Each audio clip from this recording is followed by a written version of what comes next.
Salutations, everybody. I'm Elwood from Passion for Film, and today I'm going to be talking about the film Snatch. Okay, the first thing I'm going to talk about is the voiceovers in this film. Right, we get Jason Statham as a voiceover for, well, pretty much throughout the whole film, in between scenes and whatnot. And what I like about this is the fact that, it moves the story forward nicely. Other films feel like they're just using these voiceovers to maybe fill in bits that they've missed. Maybe if they've sort of gone over plot points and haven't hit the nail on the head really, they'll just put a voiceover in. Whereas this film felt like it used those voiceovers in a very natural, I suppose, way. And it was a very good use, I think. Well, let's talk a bit about this film's style, I suppose, because that's something very prevalent in this film, is its style. The first bit I saw, well, at the start of the film, it's showing the robbery when these Jewish guys, well, the people dressed as Jewish guys breaking in and stealing those diamonds. And I was thinking while I was watching it, because you know how it's shot with on the different TVs, because it's from the CCTV footage, and it sort of pans across as they go through to the different angles on the different TVs. I was watching that thinking, oh my God, this is clever. I'm going to talk about this in my video. And little did I know it would get a lot better than that.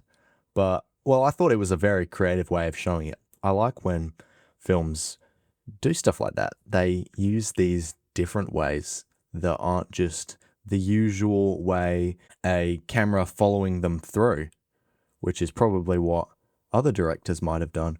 Whereas, not Guy Ritchie, okay? He chose to do something very different. But we go through and they're robbing the place. Well, they're coming through, about to rob the place.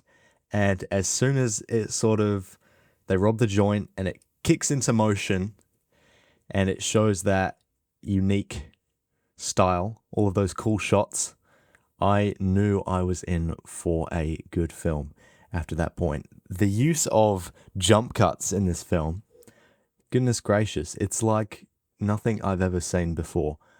Normally, I don't really like jump cuts, but it changed the way I think about it, I guess. It changed my perception of jump cuts. There you go, Guy Ritchie, you changed my perception of jump cuts. But I like the way he does it to the music. It kicks in, and then there's the music going, and I think it's a bit of like drum and bass, something like that, and they're going through, and they're getting all of these diamonds. But the way they cut it is great. I didn't expect the film to be so stylized. I saw Guy Ritchie's most recent film, the one he produced this year, Fountain of Youth, I believe it was called. It's with John Krasinski and Natalie Portman, but I thought it was pretty shit, to be honest. It wasn't great, and it definitely didn't have the style that Snatch has. So I guess it's the only Guy Ritchie thing I'd seen before I'd seen Snatch, actually. So it was a very bad first impression of Guy Ritchie. But what I love about this film in particular, and I'm sure I've got to go and watch his other films, Lock, Stock and Two Smoking Barrels. I hear that's very good, so I might have to go watch that soon. But it has such a British vibe, and I kind of love that, because obviously I'm British and it reminded me of home. Is that a good thing? I'm not sure. But I love the sort of, I just love that vibe. That there's really no other way to explain it apart from the British vibe, which is a very sort of broad statement, but there you go. It has a British vibe, which is probably, considering the fact that Guy Ritchie is British. And yeah. Anyway, what a lineup. Our cast list is great. You know, it's very different. The performances in this are different from what I've seen from these actors. We've got Brad Pitt, who I'm used to seeing in very different roles. Okay, I actually read a thing that said that Brad Pitt approached Guy Ritchie because he saw Lock, Stock, and Two Smoking Barrels and he loved it so much. So he approached Guy Ritchie and actually asked him to be in the film. And he was originally going to give him the part of Turkish, but apparently Brad Pitt couldn't quite get the accent right, which is interesting considering the accent that he ended up having to do. But he couldn't get the accent quite right, so he gave him the role of Mickey. Is it Mickey or Mikey?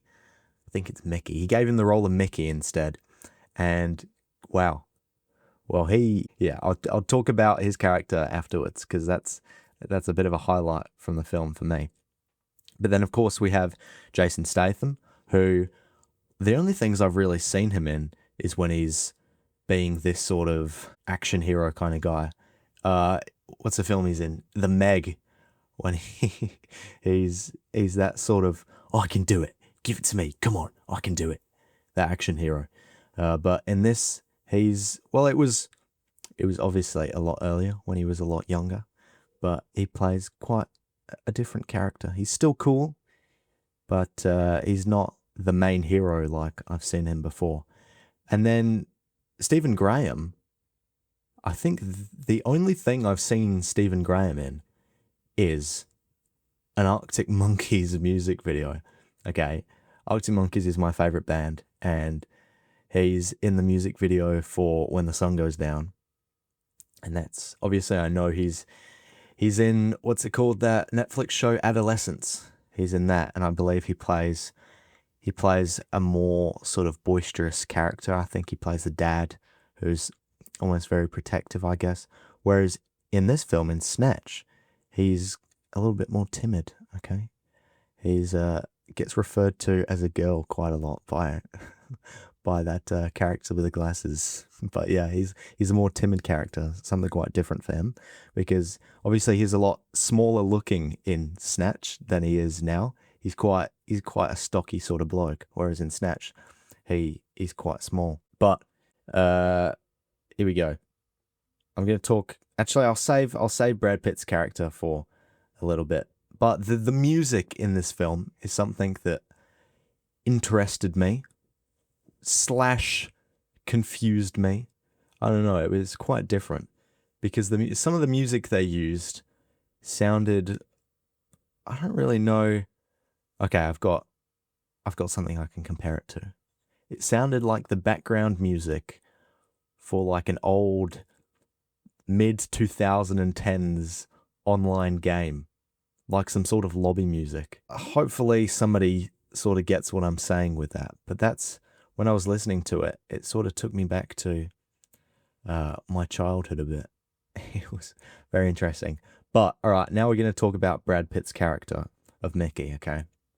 Because the reason I actually watched this film in the first place was because I was talking with a friend of mine about Brad Pitt, and well, we were actually talking about Meet Joe Black because I was saying about the video that I released about that, and he was saying that he's such a good actor with such good range, and he said I should watch Snatch, as well as, let me think, what are the other ones I've got?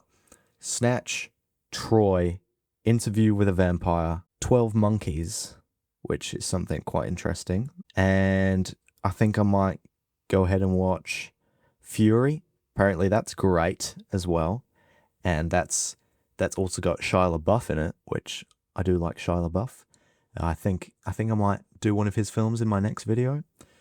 But yeah, so I sort of wanted to see from an acting perspective what he was capable of and his range, and he did not disappoint. Obviously in Snatch he plays a gypsy guy, a pikey as they call him, but he's got the accent. All right, getting the accent as an American. Brad Pitt's an American guy, and normally Americans struggle with doing accents a lot more, I think. And that's a very specific sort of accent. I mean, they say in the film it's not quite Irish, it's not quite British, it's just pikey. But it's more of an Irish accent than it is in English. But it's not just the accent, it's the voice and the way he sort of all of his words come into one. And well, that's what they talk about, is they say they speak like that so you can't understand them, and then they can get away with things, which I don't want to offend anyone here, but it's very interesting. That's what the film said, okay? Not me. Not me. But then the character, he's very sort of, he's a bit of here, there, and everywhere, isn't he? He's sort of very sensitive in a way that if you say anything, he's sort of like, hey, what are you talking about? That was my impression. that was my impression of the Irish there.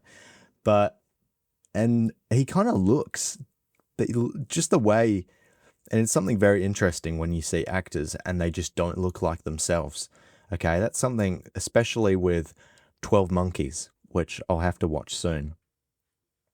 But I just noticed when you see certain stills of him, when they're on the camp to begin with, I think it's just his teeth. I think they put, yeah, I'm looking at an image right now, and they've put a gap in between his teeth. But just the way he holds his face and his eyebrows and stuff, and obviously the facial hair and hair helps and stuff, but he just looks like a completely different person. And I find that so cool. How cool would it be as an actor for somebody to watch your film? Obviously, in this case, I know it was Brad Pitt, but imagine if I'd watched this film and not known it was him.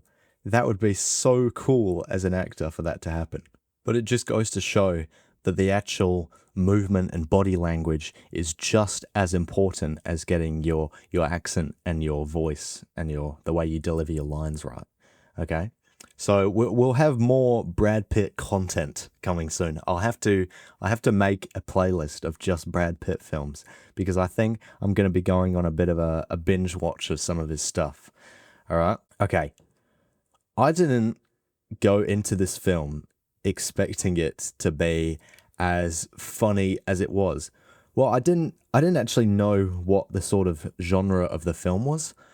From what I had it explained to me, well, it was more from the perspective, not the perspective, but it was more talking and focusing about Brad Pitt's character, how he's a boxer. So I thought it was going to be a film just about boxing and maybe a bit of a drama, but no.